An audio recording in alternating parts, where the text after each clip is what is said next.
Hi, I am Anna. I come from www.ntvforex.com. Could the US stock market nosedives on the new spread of COVID-19 and more lockdowns in the US? http ntvforex.com news idea 4ca3b 7/14/2021 11:46 p.m. Outlook. We get inflation data today. Let us not waste any time on it. Earnings reports from JP Morgan, Citi, and Wells Fargo today may set the tone for the stock market. We already know Wells Fargo is the only big bank not allowed to offer a dividend, but this is due to gigantic fines for misconduct as much as any judgment on its loan loss reserves. Banks are awfully good at disguising conditions, chiefly by inventing new names and burying unhappy outcomes in dense footnotes. So far we have the JP Morgan results, with earnings down to about half in Q2 as the year before $4.7 billion, but more than offset by a giant rise in revenue, $34 billion versus $29 billion the year before. The NYT reports the increase was thanks to a surge in its Wall Street businesses, where a record haul of $16 billion represented a 66% increase from last year. This means trading revenue.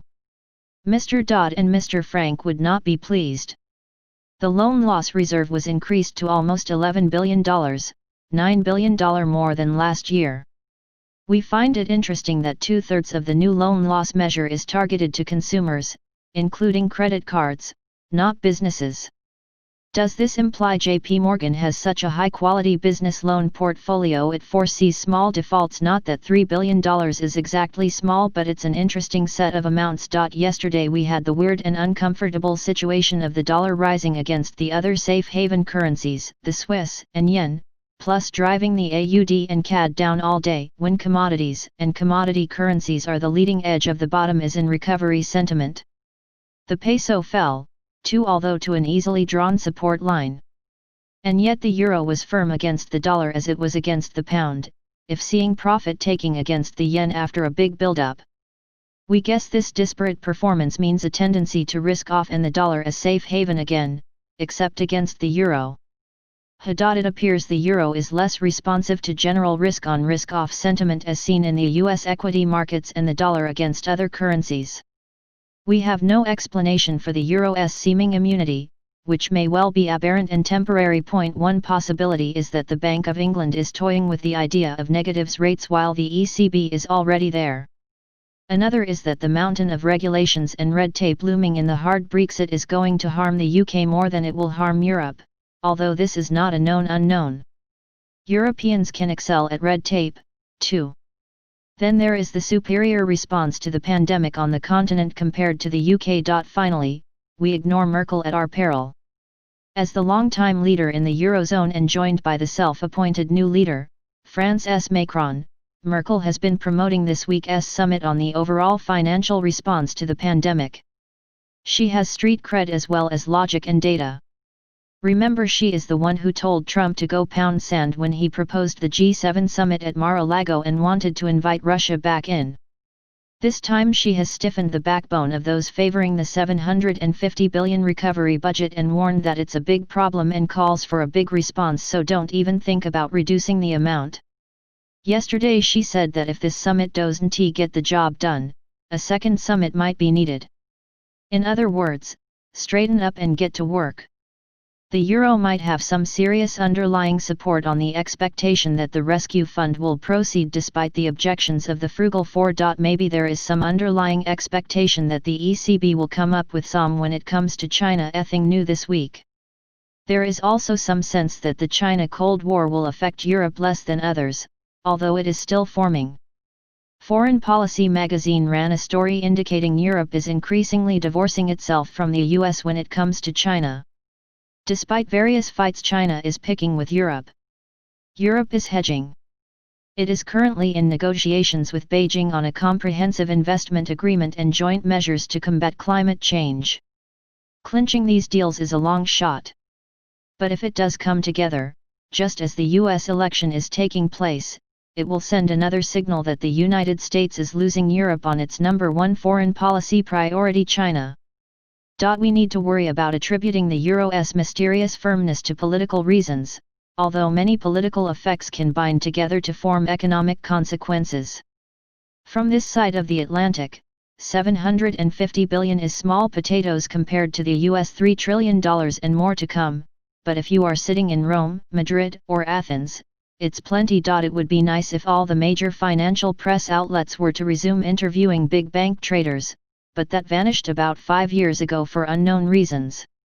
We guess the big banks decided there might be some liability lurking in those comments by chief currency strategists that outweighed the prestige from being named in the WSJ, FT, Bloomberg, and Reuters, plus lesser news outlets like the now nearly defunct Market News International. It's a pity because we got some useful clues from those comments. Now we are stuck with economists and independent analysts, who brag they have 6 years of experience, as though that's impressive. In practice, without professionals disclosing the lines they are thinking along, we are all guessing and trying to read the mind of the market. But decades of experience teach us what lines of thought are likely to be fruitful and which are just noise. A really good example is how to think about the European Rescue Fund. Newcomers are neglecting it and Merkel's role and focusing on the delays and squabbles. Old-timers know better. The deal is almost certain to get done, even if it gets kicked down the road at least one more time. How do we know Merkel said it must get done? Remember, she didn't take that stance when the issue was Grexit, and that lasted a far longer time and involved many kicks down the road. Even if the deal getting done is already being priced in, the announcement effect can still be substantial. What upends this point of view is the possibility that the US stock market nosedives on the news spread of COVID-19 and more lockdowns in the US, especially in the absence of that next spending plan from Congress. That can turn the dollar into the safe haven again, even when the underlying cause of a need for a safe haven comes, perversely, from its issuing country. We don't see it on the horizon today, but keep your bets small. Tidbit: while the S&P and Dow sometimes get freaked out by pandemic news or overly bubbly on some wishful thought or another, vaccines, for example, quite often the Nasdaq goes its own merry way. We are certainly not an expert. Actually, experts are befuddled, too, but the Tesla story must be a classic lesson in foolishness and greed, aka animal spirits. Yesterday, a speculative frenzy pushed Tesla higher by over 16% for more than 300% year-to-date and 100% in the past month alone. See the chart. Tesla has no P/E ratio because it has practically no earnings, at least not consistently. It also pays no dividends, for the same reason. One analysis notes Tesla has never made a profits for 4 quarters in a row, making it ineligible for the S&P. Bloomberg writes Tesla is priced at 6,348 times its last year's earnings and the stock is priced at 166 times next year's earnings, 20 times book value, and 7 times sales. This is not to say Tesla or the Nasdaq or the US stock market in general has reached some peak of insanity and the next move must be a crash. But when all reason and standards have been thrown out the window, it's time to head for the door. This is an excerpt from the Rockefeller Morning Briefing, which is far larger, about 10 pages.